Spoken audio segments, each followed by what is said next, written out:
Hey, welcome back to the only podcast that has to record the same part twice in the same day. I'm Travis here with Jen. Hi.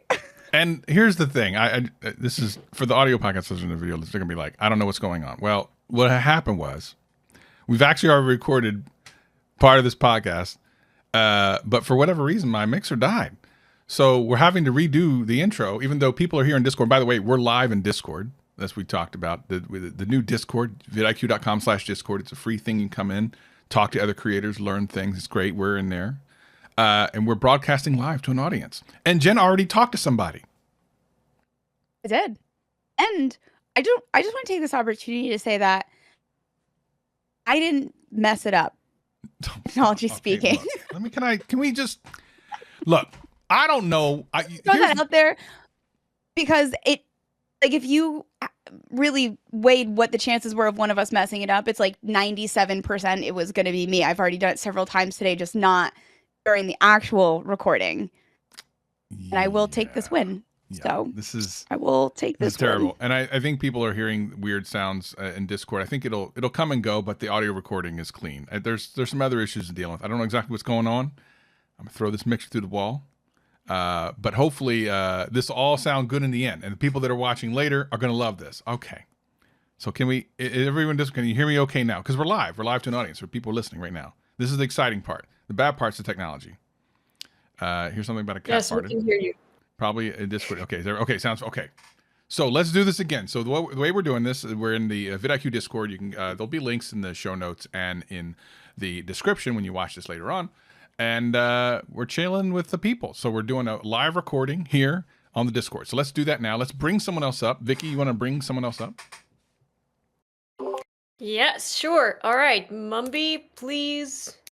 I'm inviting you to speak now. And yeah, wanted to say again thank you to Joran van Dijk who did the first question while we were... I'm sure it was amazing. It was a great question. All right, Mumby, you should be able to jump... All right, here they are. Hello. Hi. Hello. Maybe today audio is not working for anyone. Oh, I don't hear anything Mumby. from Mumby. All right, let's just Mumby. You, I hope your audio gonna work soon. But meanwhile, we're gonna invite on stage Caleb Anderson. Caleb, please join us. We're here waiting for you. Hi. Hi guys, how are we doing today? Hey. Hello. Good to see you guys. Nice to be able to actually chat with you. Apologies for the bad audio quality, but just on my phone right now. So no problem. Awesome. All right, so I recently kind of listened to your guys' episode talking about the resurgence of vlogging and kind of the rise of YouTube on TV, and yes. I would like to try my hand at doing this within a video game commentary niche, but I traditionally stick to scripted content. Case in point, I'm literally reading this message from a note on my phone, like as we speak, as we are talking. But you're really good at it, though. I wouldn't have known. Thank you. I appreciate it. But I struggle to see how I can continue to deliver on the value that my other kind of shorter videos provide, that kind of like 8 to 12 minute length, without doing the research that my scripts require. So my question is, how do you guys think that I could potentially go about addressing that? And how do you feel that people deliver value in the longer form, kind of raw style of content that blogging tends to be? This is a great question. And by the way, I'm completely distracted by the candy corn on the audio mixer in Discord. Got to show that on YouTube. Wait, the candy corn with an axe, though, destroying the podcast. This is going to be a wild ride. Yeah, I'm not a fan of earwax either, so it's okay. Here I was going to help you, Caleb. Oh, Lord. Wait, so Caleb, what would you say is the value that you're offering right now in the shorter videos? The value that I'm offering right now is, at least I try to offer a bit of a kind of a critical analysis of whatever topic I happen to be talking about. Sometimes that's like to a specific video game or the video game industry at large, evaluating what are the good things, the bad things that are happening about this particular topic. What do I personally feel about it? And I'm kind of just struggling to to see how I can more effectively or to deliver that same type of value within that longer form content that's more raw in its nature. You know, Do you feel like you edit down and like really retention edit your videos at this point to keep them that short, or are they naturally that short? I would say generally speaking, they're naturally that short. I mean, I write all my scripts ahead of time, and I'm very critical about the way that I execute on my scripts. And so I try to deliver as much value in as short a period of time as I can in the process of writing the scripts out. I don't feel like I What always would deliver on that as well as I could, but you know. what would happen if you just gave one of these videos a shot and just recorded it? Everything would crash and burn around me. Okay. Hear me out No, though. no, no. If you want to try this, my advice to you would be to go for it in like the worst way possible. Have one of these ideas for your video, have the concept, you know, you obviously with an idea, you know things that you want to talk about. Hit record and see what happens. Obviously, we're leaning on a little bit more work in post at this point, but I want to know what you have to naturally say and what's going to come out in an unscripted and very conversational way. And I think that's the benefit of this type of format on YouTube is that it's very friendly. It's very laid back. You're really hanging out with someone.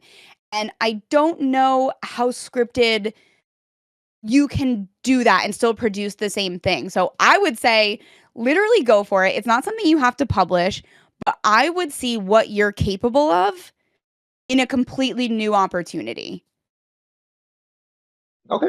I'm Yeah. definitely willing to give it a shot, I see even if I someone don't in post chat. it. I see someone in chat saying bullet points could be a good way to do that. That's the way I do it. That's the way I do things. Gotcha. I think bullet points Yeah. can be great, but I would just push yourself like super far out of your comfort zone and see, you know, what you're really capable of, because this is like the total opposite of everything that you're used to and you're comfortable. And I think you could watch back that video or go to edit that video and then have a clear understanding of how you might want to try to actually produce it on that next shot. Because I think Gotcha. you're going to be surprised. I think you're going to have a lot of really good things like just off the cuff that would not have made it into a scripted video. That makes sense. I love that. Maybe I just don't have enough confidence in my own ability to be interesting. It sounds like you don't, and you should. That's what it is. You should. This love is a that. confidence thing, and that's why I think you need to just go for it and record it and then watch back. I guarantee you're going to like giggle a couple times at yourself. Guaranteed. And you're going to be like, wait, I'm kind of good at this. I love that. All right. I'm telling you. Awesome. That's amazing. All right, thank you guys. I appreciate the answers. Thanks, I appreciate you. Jen giving the advice on fire today. Let's go. Well, I've been out of coaching for one day and I'm like, I need to help people. I need to generally help people. That's why we do it here on Discord. Thanks, Caleb, for joining us. We appreciate you. So No worries. Appreciate you guys. for those listening, currently what we're doing is we have, if you're in the one-on-one program or boost program, we're allowing those people to talk first. We may have a couple of minutes at the very end for free speakers, for people that don't have any of the programs. So we want to give people that are in the program an opportunity to talk to us first. Do we have Mambi on yet? Is that working? Yeah, let's try them out. I also wanted to say to those who are just joining the Discord, make sure you go through authentication and get your boost and one-on-one coaching role. So I let you on stage. All right, Mumby, I guess, decided to leave the stage completely, but we have Robert Rodriguez Music joining Hey. us. What's going on? Hi. Hello. Can you hear me? Yes. We can Yep. hear you. Ah, fantastic. I just want to say, Jen, thank you so much for being an incredible coach. I know that you had to Oh. leave, but you were my coach, so very excited for you. Miss you already, Robert. Ah, fantastic. And anyone that is considering the coaching program, I'm not paid or anything, but cannot recommend it more. So I guess my question is, and Jen, I guess you also know a little bit about my channel, but I'm a composer and I help other composers kind of find their footing, how to land gigs, how to write better sounding music. And this kind of goes along with what Caleb was saying about like approaching YouTube with that more conversational style of content. I'm trying to do that as well, but I'm also trying to figure out a way to like make sure it's also not boring. Like I used to do a lot of B-roll and heavy editing and a lot of on-screen text, and that's just not the kind of thing I want to do. So I'm trying to think of like other ways to make it like engaging in addition to just me having a conversation over a camera. Interesting. So Jen knows you better than I, so this might be a good thing for me to try to figure out. That's what I was gonna say. I knew you were going to say that. Give me some clues though, Jen. What should I know about Robert that's going to help me at least figure out like who is he serving specifically that maybe he's not even thinking about? I don't want to I know you don't want to cheat, spoil it but I need a little because I need some know help. Robert. And after talking to Caleb, I'm like, you guys should be friends because I think you're struggling from the same thing over here, Oh, which is confidence. I love it. And I think it's actually really funny because Robert and I worked on him producing content that was less organized and just a little bit less filtered, a little less edited. And he's started to give this a go. And I think it just comes down to the fact we don't feel confident ourselves. Like, why am I interesting enough? Why am I good enough to be on YouTube? Why do people care to watch me? And these are like the imposter syndrome thoughts that all of us feel. First of all, like it's not just everybody who's listening here. I get it. Travis gets it. Yep. It's totally normal. But we do have fun things to look at that can help kind of avoid that. So both of you are worried about, people watching to the content. Well, we have retention graphs. If you're looking at your retention graph and people are genuinely bored and clicking off the content, then we know we need to slightly change something. But we have no proof that we're boring and people don't want to watch us or we're not funny just based off of our own opinions of ourselves, which are usually wildly inaccurate or skewed in our mind. So yeah.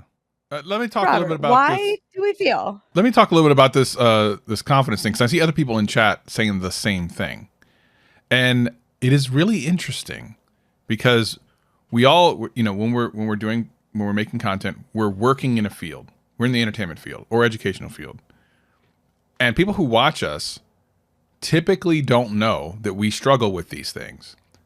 And what's interesting is if you understand that in a real way, then you become more confident because you realize that. So that there was friends of mine that would dance and stuff like, oh, I messed up. They don't know that. No one knows. No one knew you messed up. The only person who knew is you. So pretend like you meant to do it. Like embrace those mistakes. Embrace those things that make it seem more real and interesting. Like embrace those things. So the confidence will come with time. The only person I know that's confident 100% of the time is Savage, but I mean, everyone else has these moments. It's so true though. And I think when you watch other people's videos, these are the things that you naturally connect with. These are the things that make you feel like you're seeing a human on the other end, someone that you want to be friends with, someone like those slower moments, those mistakes, those just natural bits of personality that come out in that, which are very challenging to have in scripted content. And oftentimes if you do script that in, it comes off just not very genuine, or you can tell that it's scripted. And that's not to say sometimes it's not funny, but it's those very just human moments. And I think that's one of the things about the longer form content that is really important. And it's not just about how can I make my video as long as possible. It's how do I make my video long, but just show up in a very genuine way that just connects with someone on the other side. Because while we can receive a ton of value from short, condensed content, it's a different thing we're kind of after with the longer content. And I think both are very valuable on the platform, but it's hard to put out long content and it's hard to switch up your style and feel confident, especially when we know when we switch things on YouTube, it's probably going to do bad to start. Yes. And then it does bad and then we feel worse. Then we don't want to do it again, but you have to do it again. Listen to me. You have to do it again. So good. Yeah.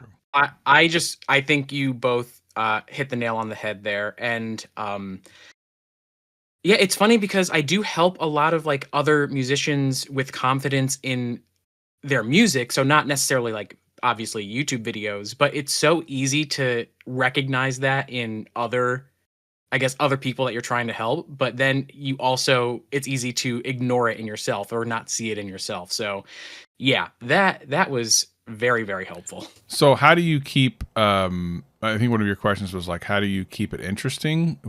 Can you ask it again just so I make sure I answer it right?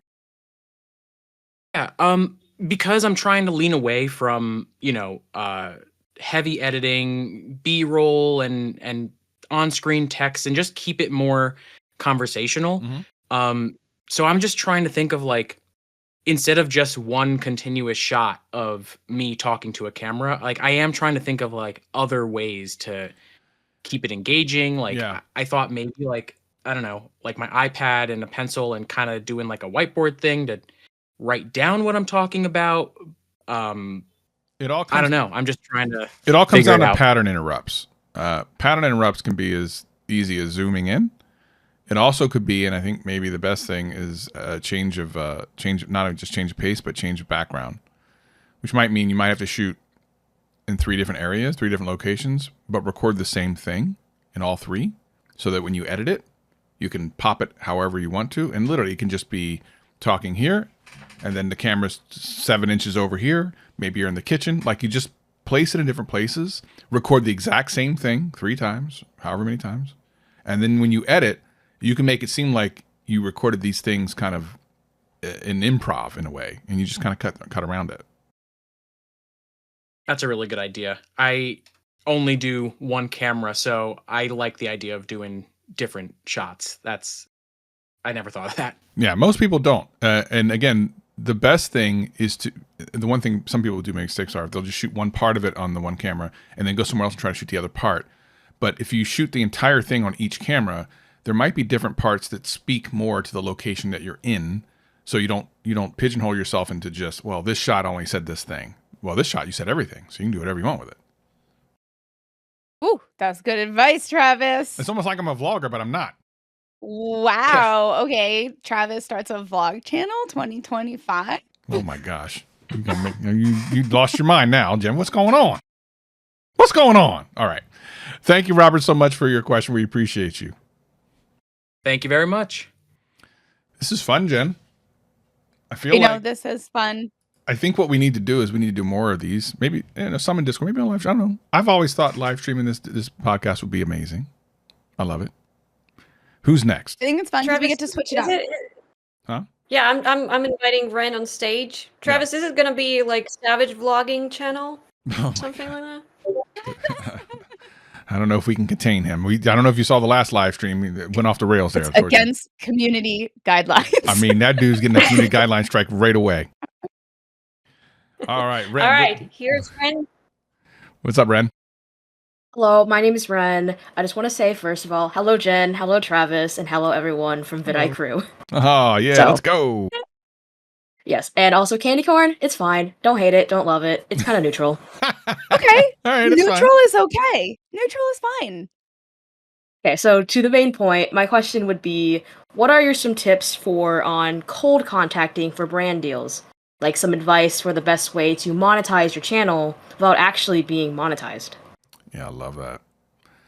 So good. We had Justin Moore on a couple of weeks back, and he did a really good job of explaining this. But I will say that you have to have a thick skin for this part. There's a lot of no's coming.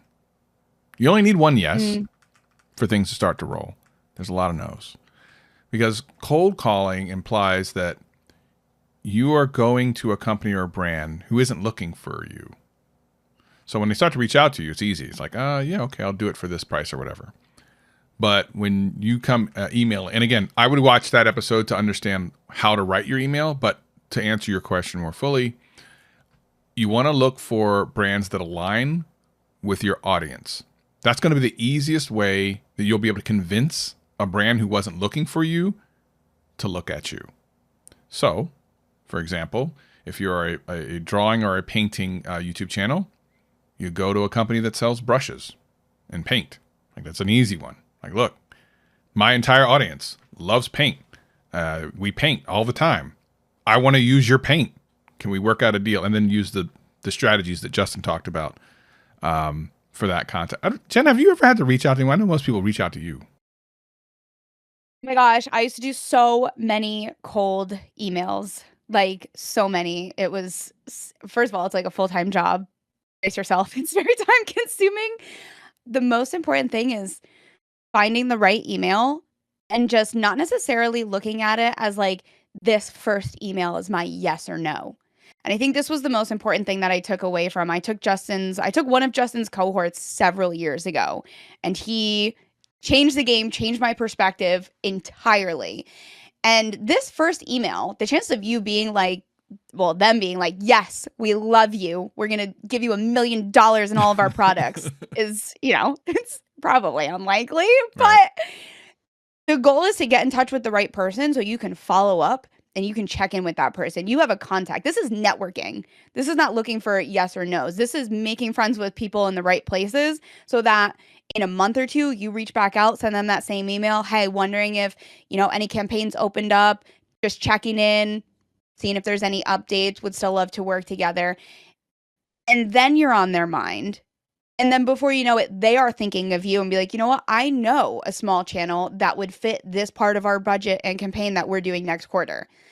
So it's not about getting those yes or no's. It's about making friends in the right places, which then lead to more yeses down the line. If there are conferences for your niche, it's another great place to meet people. Things like VidCon for YouTubers, but then also like different like packs for gamers or cosplay things. If you're into that sort of genre, you can meet Comic-Con, so many influential people that can connect with you and connect you to where you want to be. So be very social. The better part of the thing is they're not just So here's what an actual advertisement looks like from the advertiser standpoint, because that's what you have to look at. You have to look at it from their standpoint. They're trying to get a return on investment. That can be one of two or three things. Number one is they might want brand affinity. They might want people just to know more about their brand, where they're not worried as much about sales conversion. They just want more people to know about them. And that's a great one. And this is where small channels are good, because you have a concentrated, very niche audience. Yes. Those are the ones you really want, because you don't have to worry about, technically they're good for what? I mean, they're good for everybody. But yeah, I was going to say they're good for like every category, but this is where you use it to your advantage. Well, you typically don't have to worry about how many views you got as a level of success, right? And then there's ones that's like, well, we're going to give you so much money, we want to make this much money back. Those, are good, typically pay well, but whether or not you get another shot at them has a lot to do with how your video performed. Not as fun, but valuable. If you can get into the first one where you have a brand affinity and they're just trying to, widen their brand, which might be some indie, might be some smaller companies who are still trying to get their name out. Could be companies that are using GoFundMe's. They love to talk to YouTubers and have an opportunity to promote that way. Then you can use that to leapfrog to bigger companies. I mean, that's just the way it works. You look at your portfolio of people you've worked with and you go to a bigger company. Oh, I've worked with these companies. You're probably familiar with them. This is what I've done for them. And this is what I can do for you. So that's the way I would look at it. I hope that somewhat answers your question, Ren. Yes, it definitely much does. And Jen, I actually wanted to follow up on what you talked about with how you want to more network versus maybe when you email. Would you want your first email to be more on the lining of just connection versus brand deals based on that? I was personally taught where you still want to cold pitch, and it's just most likely they're going to say no. And you say, okay, follow up in the future. And then you connect and network with that second email. You're not necessarily pitching again when you touch base. You're checking in, be like, yeah, see what's going on. Any upcoming opportunities, still would love to work together. And at that point, it's more of a connection. But the way I am familiar and learned it is that the first one still is a cold pitch. Short and sweet, though. Thank you very much for both of you. Very much appreciate it. Yeah, anytime. Great question. Hey guys, we actually have a follow-up question regarding this from our another Boost member, Sierra Lan. Are there any good platforms to get sponsorship instead of reaching out? There used to be. I was gonna say there used to be. I'm like trying to think of the names of them.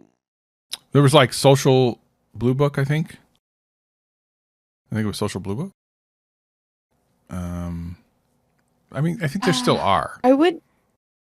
I'm sure there are still good ones, and I would say those are a lot of the time very popular for just I would say not necessarily kind of like UGC content. Right.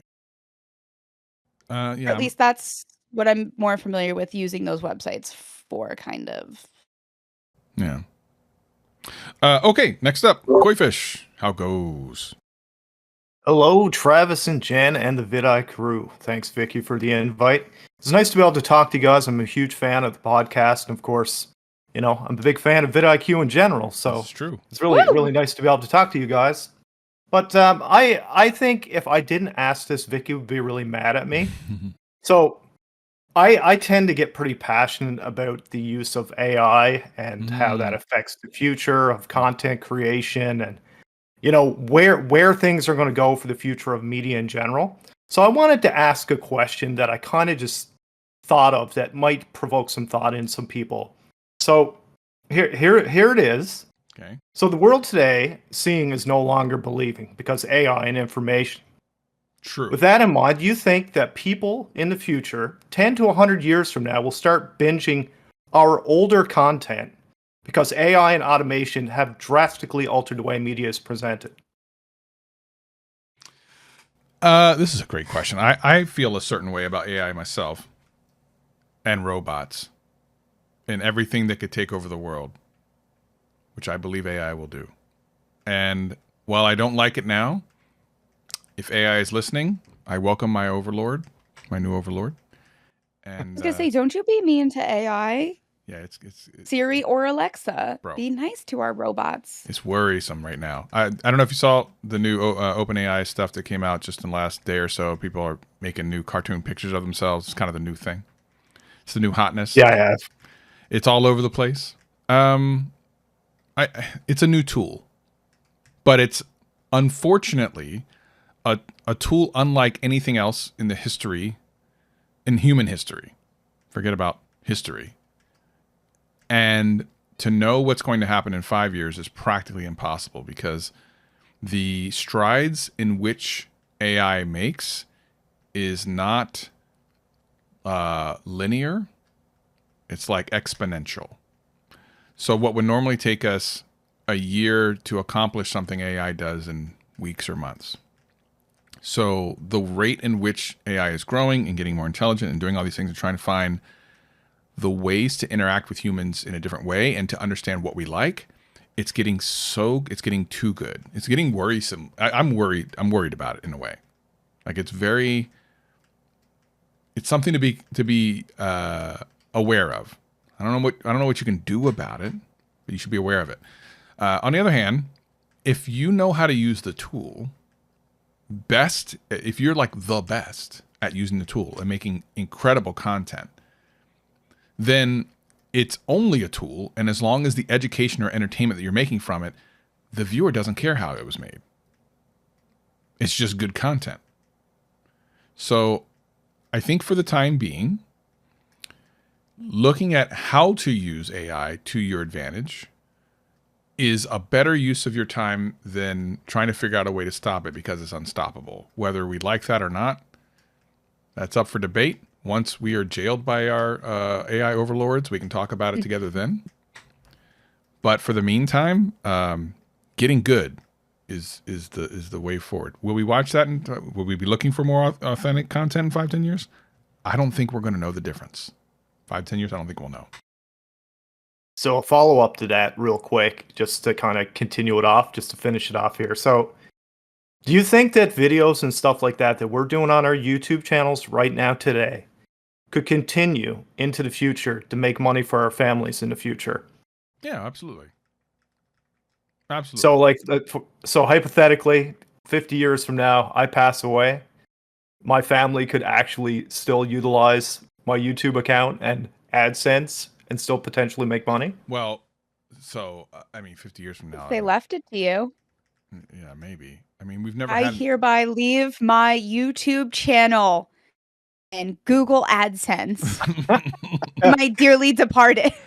Yeah, I think like it'd have to be like they'd have to be part of the company, and I mean, who knows what things are going to look like? I mean, Google might not exist in 50 years, so That's right. that's the other thing. It's like even hypothetically, you'd have to look at like what's happened now, like when someone dies, who gets their. I think it's just a property, and if you have an LLC or something like that, which you probably should have anyway. You can have them be a part of the LLC, and then they can take over and so on and so forth. But yeah, to know what's going to happen that far in advance, I don't think anyone does. And I would hesitate to make any predictions that far out. Yeah, I mean, they might just be making batteries for the AI, and that's their job. They don't get anything else. They just have to make batteries. Maybe they're like the Matrix, where you are the battery. What about that? There you go. Oh, No, it's spoiler cool. alert. I wanted to ask something. Yeah. I wanted to ask something a little bit different, and just kind of like I love it. looking at AI. And I see AI for what it is. It is a tool, and it is something that we can't fight.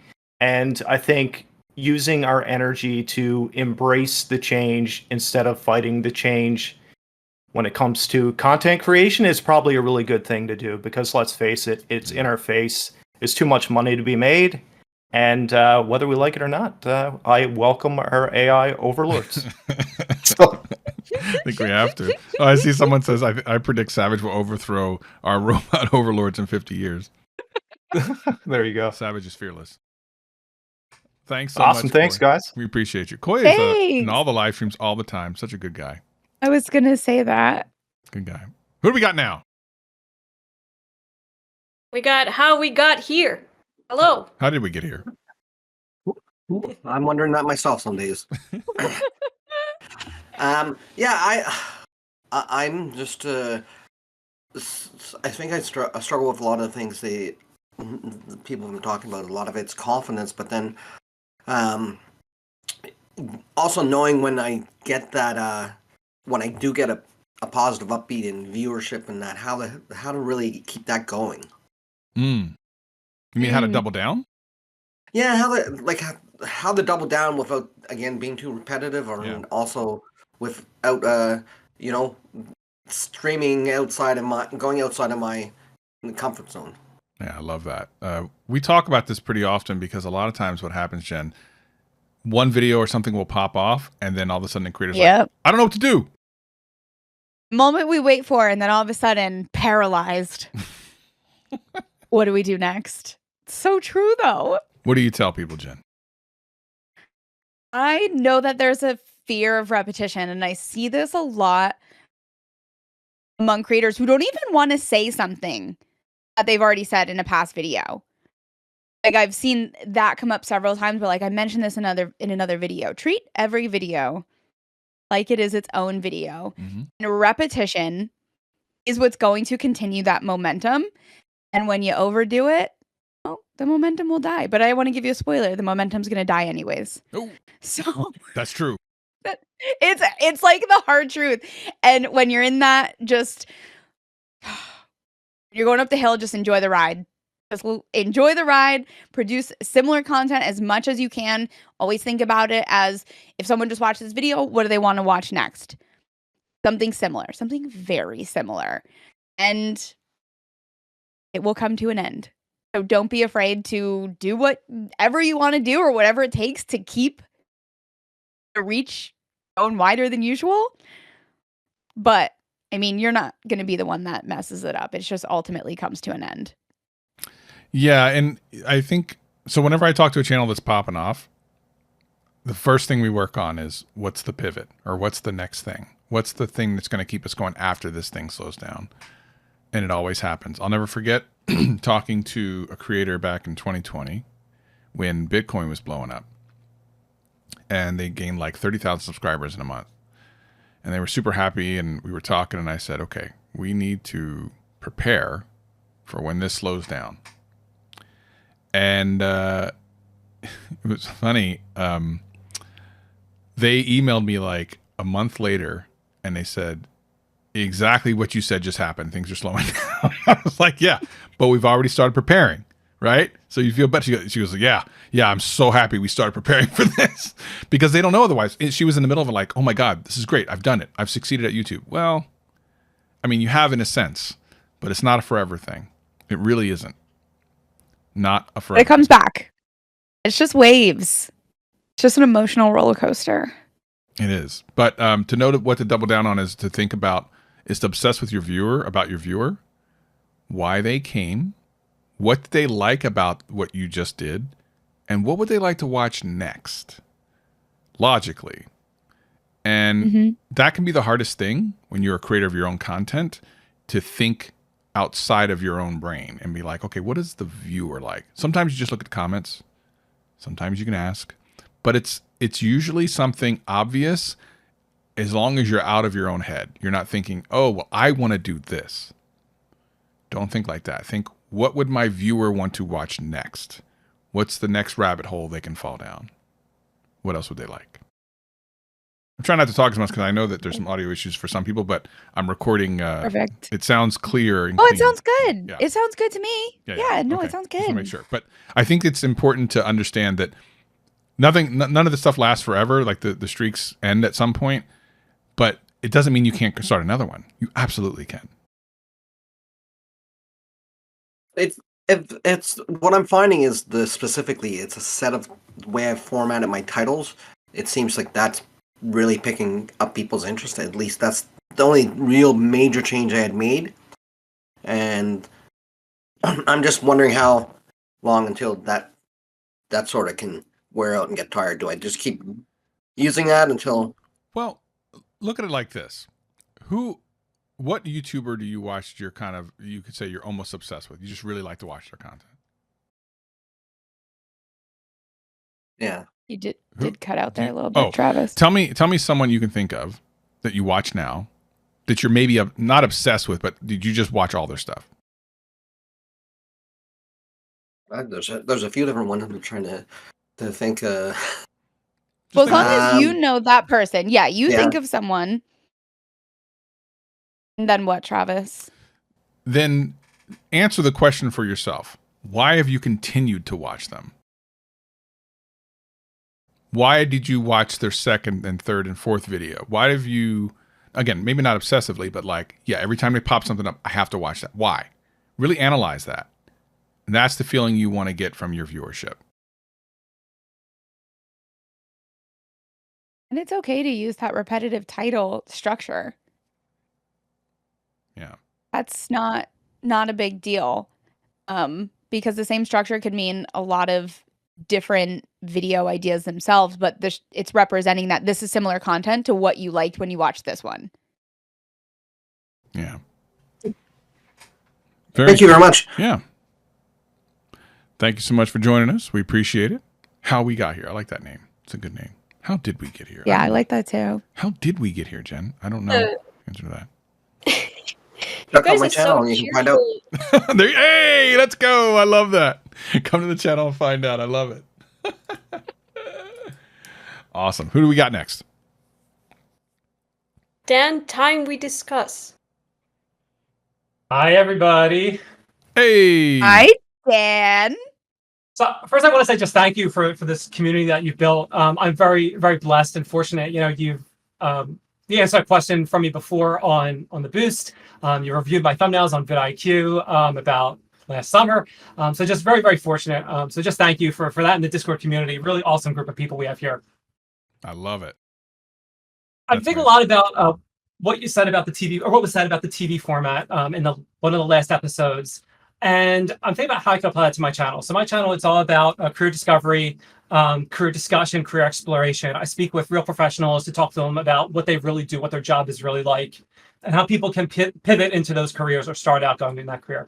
Now, each video is about 20 minutes long, and I'm really at the mercy of the person I'm interviewing with. Some of the people are phenomenal, and some of these videos I have to edit down to 15 minutes or something like that. So with the TV format in mind, I'm trying to think, how can I extend this a little bit because I'm at the mercy of the people I'm interviewing. And I already have playlists developed, so I can, if people really want to watch more, they can use the playlist feature. But I'm thinking about how can I make them longer? And I'm thinking, could I take two videos that are similar, like two different doctors, and create a new video that's just the two videos basically spliced together? Or should I create new content and tack that on the end, maybe like a 20-minute wrap up of me doing a solo on more about the career, maybe career outlook, salaries? I'm kind of thinking about what I should do next. What are your thoughts? I have thoughts. Travis, do you have thoughts? I think he was answering his own question, but go ahead. Let me hear your thoughts.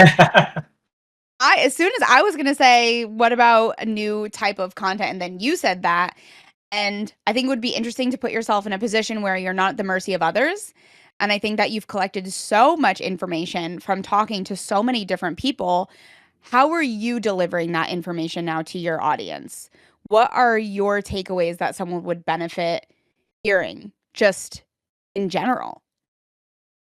I thought about that. So I had a perinatologist on the show, like a high-risk pregnancy doctor.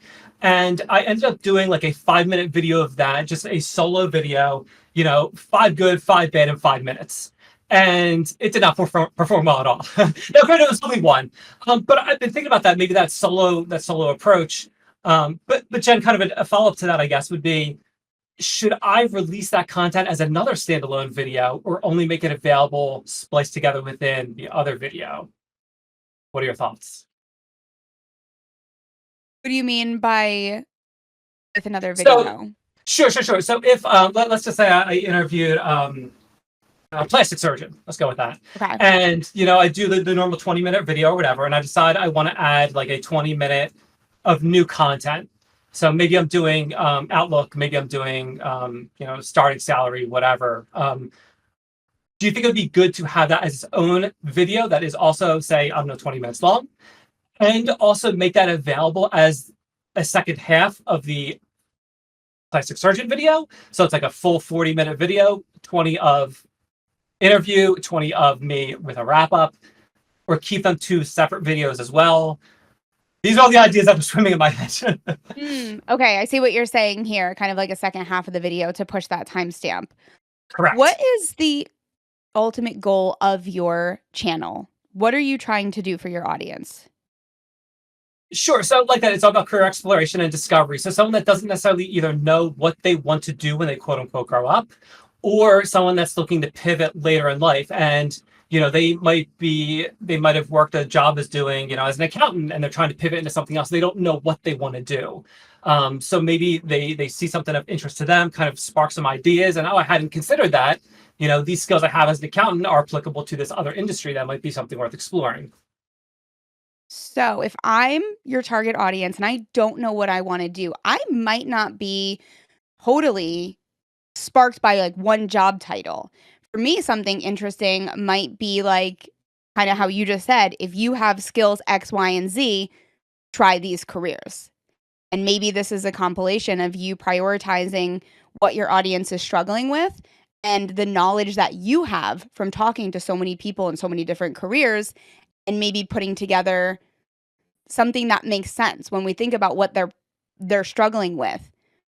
You have the information that they're looking for. How can you organize this in different ways that's becoming a little bit of a wider reach? Maybe not just one job, one example, but maybe it comes down to salary. Maybe it's, 5 jobs starting over 6 figures to pivot to in your 50s. I don't know. Something along those lines. But think about what your audience wants, because you have the information. And I think you can present it in a way that is compiled more and really focus on you delivering this.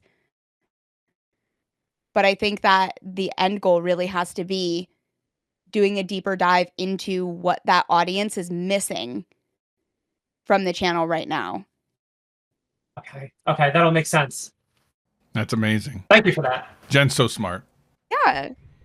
We got time for one more question, which I think is from someone who is not able to come up on stage, but we'll read the question and then we will answer that. Okay. Let's go. You want to read it, Vicky? What's the best way to track analytics whenever you change a thumbnail or a title? Because I thought about changing one or another thumbnail and title to hopefully revive one or another video. Is it just a thing where you change something and look back at it after 1 week or so? Because I saw people building pages in Notion to track data, which also sounds interesting. That's the question. Travis, this is all you. You are the king of analytics. So here's the over thing. here. There's no good way of doing it. You screenshot everything. This is it's going to sound so ghetto, but it's true. Because I've done this. I've had friends do it.